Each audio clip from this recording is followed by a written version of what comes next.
Hello friends, আশা করি তোমরা সকলেই ভালো আছো। আমিও বেশ ভালো আছি। তো আজকে আমি রাতের জন্য বানাবো এখন বাটার চিকেন। তো বানাচ্ছি। তো আমি কেমনভাবে বাটার চিকেনটা বানাই সেই রেসিপিটা তোমাদের সাথে শেয়ার করি।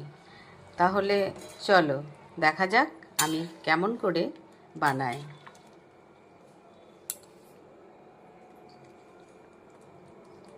এখন রান্না করছি বাটার চিকেন। তার জন্য কড়াইয়ে সাদা তেল দিয়েছি আর ঘি দিয়েছি। ভালো করে গরম করে গরম মশলা ফোড়ন দিয়েছি, দারচিনি, এলাচ আর লবঙ্গ।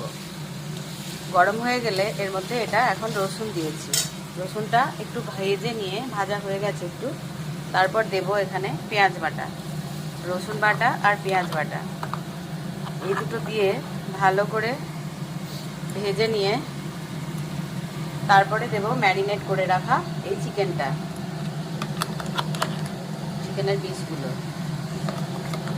তো তারপর ভালো করে এটা ম্যারিনেট করে রেখেছি।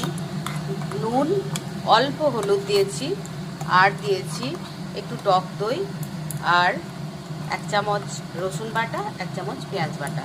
ব্যাস, এই হলো। তো এগুলো মশলা এখন কষাতে থাকি, তারপর মাংস দেব। মশলাটা প্রায় কষানো হয়ে গেছে। এখন মাংসগুলো একে একে এর মধ্যে দিয়ে দেব। মাংস দিয়ে ভালো করে কষতে হবে।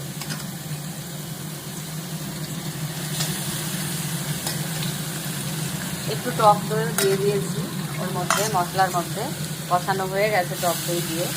টক দইটা দেখানো হয়নি।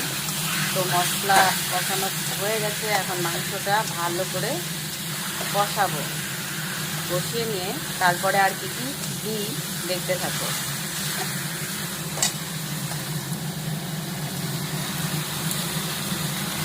এখন মাংসটা কষিয়ে নিই।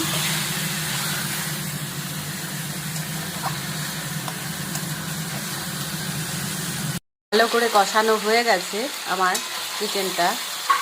এই যে পুরো লেগে যাচ্ছে। এখন জল গরম করে নিয়েছি কেটলিতে। জল গরমটা আন্দাজ মতো দেব, বেশি দেব না, অল্প দেব। অল্প জল দেব। এরপর ফুটে সেদ্ধ হয়ে গেলে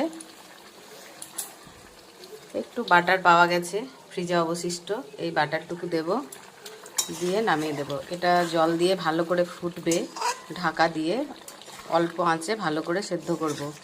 নুনটা আমি আগে আন্দাজ মতো দিয়ে দিয়েছি, আর যেহেতু টক দই দিয়েছিলাম তার জন্য অল্প একটু মিষ্টি দিয়েছি। তো